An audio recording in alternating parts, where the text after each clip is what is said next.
Well, I'm back from a rather long extended vacation. I was really unavailable to do anything hobby-ish other than what I was doing on vacation itself, of course, for about a month. So very, very long time.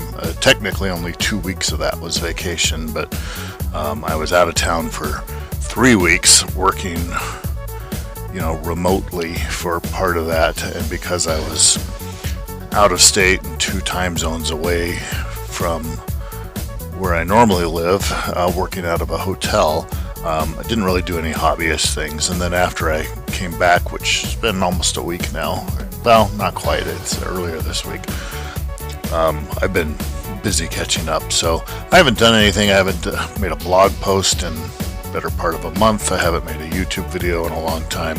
Haven't really updated anything on my Eberron Remixed page, but I thought maybe it would be appropriate to take a step back. I never really explained why I'm doing what I'm doing with Eberron Remixed. Well, that's not necessarily true, but I never really explained why the system that I'm using and how did I get to where I am. And I don't really want to spend a lot of time talking about myself because that's obviously not interesting to anybody other than me, but I think I need to do just a little bit of it to give you some context. I am fond of saying that I am old-fashioned but not old school when it comes to my tastes about role-playing games. And by this I mean that there are certain things that were formed in my tastes very early on, back when the hobby was still relatively young. Although I had dabbled very briefly, I played the LBB D&D books in the very late 70s, I think, with a friend of mine, although I don't think I really kind of got it. I didn't really understand what it was what was happening until a year or two later when I stumbled across the then new Moldvay and Cook Basic and Expert sets, and some friends of mine at school started popping up with them, and that's when I really kind of got the role-playing hobby. It coincidentally, or maybe not, about that same time I came across the Fighting Fantasy game books, and I had been a fan of Choose Your Own Adventure books earlier. I was just the perfect age to kind of ride the crest of their popularity.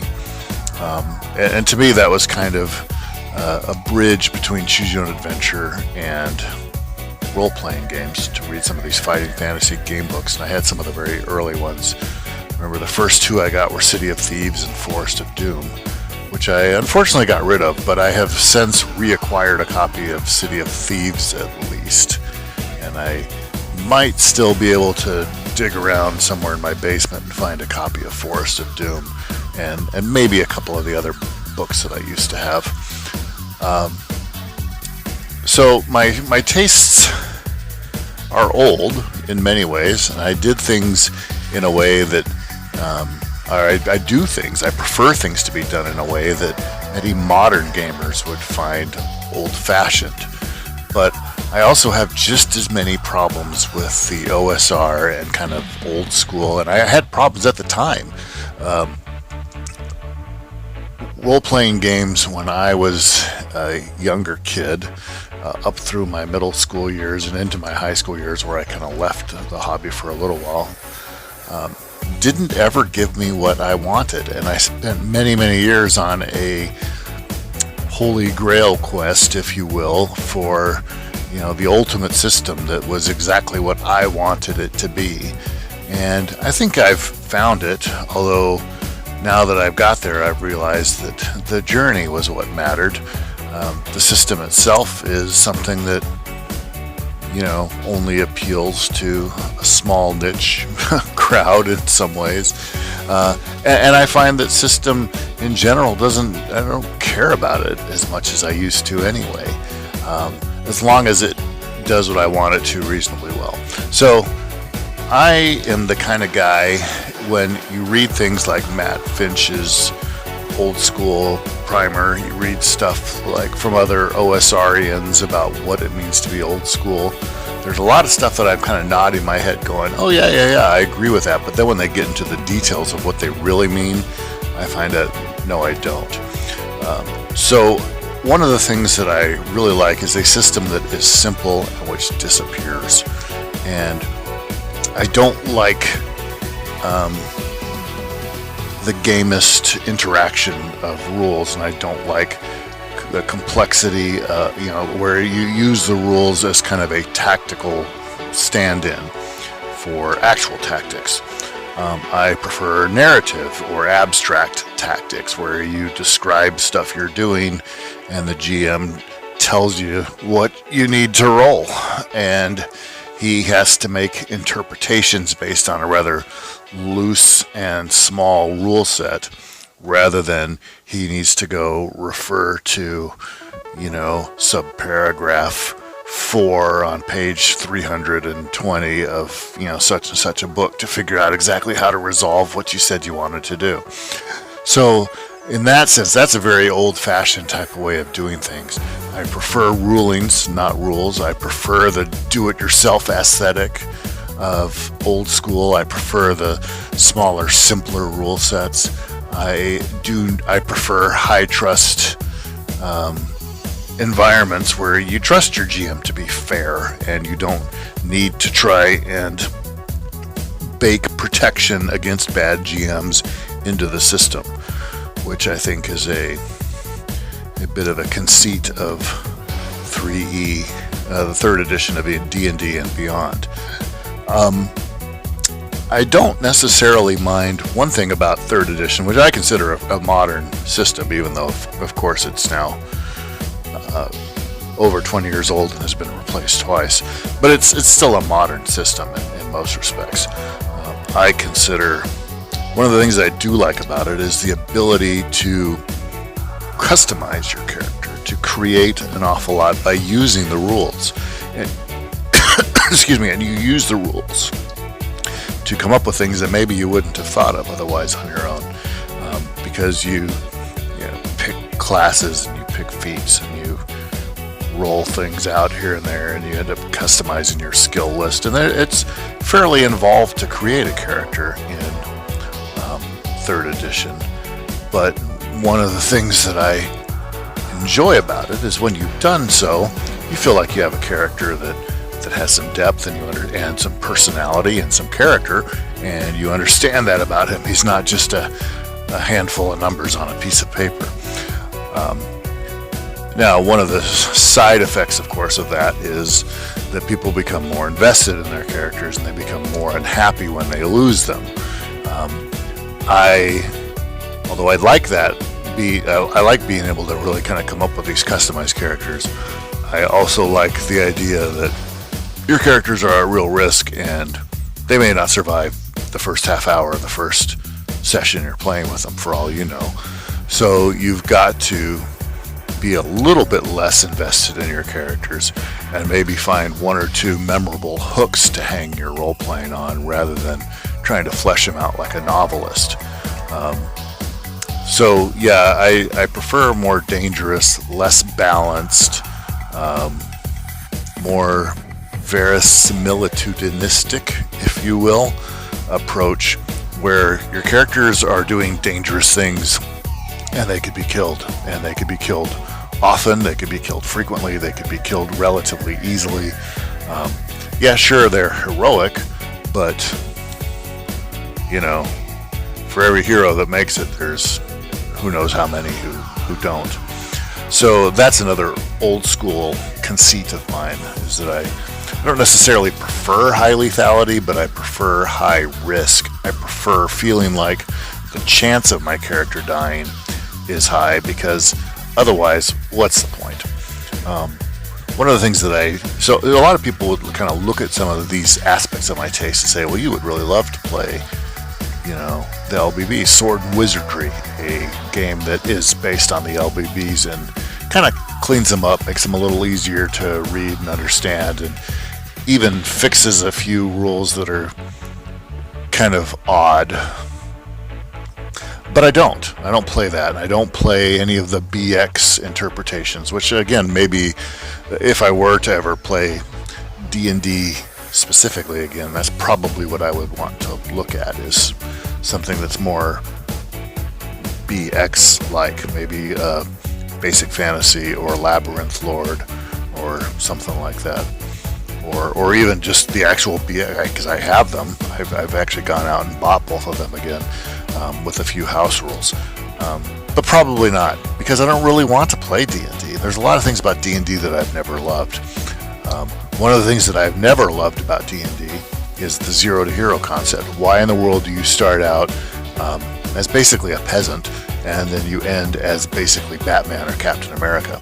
I have not ever actually liked that. I prefer characters that have a bit of a flatter curve and are more like the characters that supposedly the works of fiction which supposedly inform D&D have characters who don't act like that. Conan is the barbarian, for example, is never a zero, and he never becomes a hero. He's just kind of always a hero, if you want to put it that way. Fafhrd and the Grey Mouser, they're heroic. They're not over the top heroic, they're not superheroes, but they're heroic, and they are from the very moment that you meet them, and they don't actually change much over the course of the books. And, things happen to them, and they change in that way, and they develop as characters, but in terms of their ability to do things, they don't change much.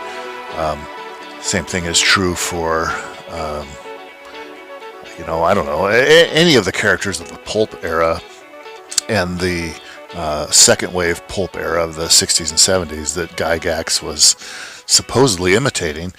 D&D doesn't work like them, and it's a little odd. That's something that I've never liked about D&D. The other thing that I've never liked about D&D, if you read those same books, you really never ever see them in a dungeon looking for treasure and killing monsters. That is a paradigm that has no precedent whatsoever. And I know why they did it, because it was easy for them to design, especially as they were coming out of a kind of wargaming environment. And the very first D&D games probably felt, in some ways, more like Talisman does today, if you remember that game. It's basically a board game of dungeon exploration with a fantasy character.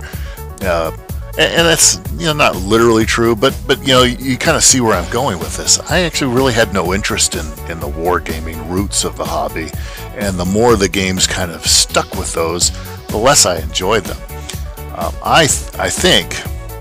I believe, and I can't prove this because there really isn't any data, but I think that the big wave that came into the hobby when it went mainstream in the very early 80s were mostly people who had been reading fantasy fiction. They were not war gamers. They were not any kind of gamers, really. They got into D&D because they wanted to emulate the kind of fiction they were reading, and they wanted to have a creative outlet that was collaborative, quick and easy, as opposed to sitting down and writing your own novel.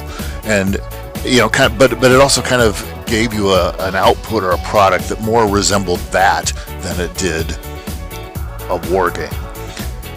Certainly, I was like that, and I think most people were, and I think that's why products started to change, because there was demand for different types of stuff, and that's why D&D started changing. Now, most of these people adapted in some ways to D&D as it was, and many of them play dungeons because that's what you just always did in Dungeons and Dragons. I always hated doing dungeons. I thought they were boring. They had no relation to anything that made any sense to me. You didn't do that in the fiction that the books were based on. And sure, people can occasionally find a single short story here and there or something. And people point to one or two of the stories of Fritz Lieber and say, oh, there's a dungeon crawl. But it's not. It's really, and even if it is, that's the exception. It's the one-off. It's the vast body of their work isn't like that. And so I never, that's where I struggle with the OSR. I don't really like the rules. I think that they're kind of Byzantine and strange. I don't like the zero to hero paradigm, which is ingrained in the rules. I prefer a flatter approach where your character growth, mechanically at least, is much more modest, and character growth as a character, in the sense that most people understand that term, is kind of more what you see. And I hate dungeons. I hate them. I think they're stupid. They make no sense to me. They're not fun. I hate traps. The idea, and a lot of the old school people, run around talking about how wonderful it is that, you can pixel bitch, as they say, with a 10-foot pole down this dungeon, or that you can spend, an hour trying to find a secret door because, there's no skill check, there's no search check, so you have to actually find it the old-fashioned way. You have to describe exactly what you're doing in exactly the right way for the GM to say, aha, you found it. And how tedious is that? Traps, puzzles, random monsters, just the whole idea of the dungeon in the first place. Why in the world would a dungeon exist? It's bizarre.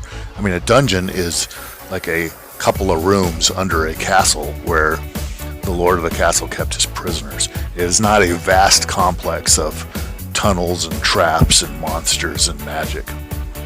Now, granted, it's fantasy. It can be if you want it to be, but I don't want it to be. I think that's silly. That makes no sense to me.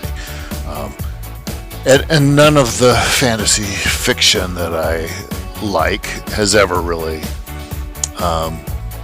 explored dungeons as a concept, so I never understood why they existed. Now I understand academically why they existed. Gary Gygax and Dave Arneson created them that way because they came from a wargaming environment, and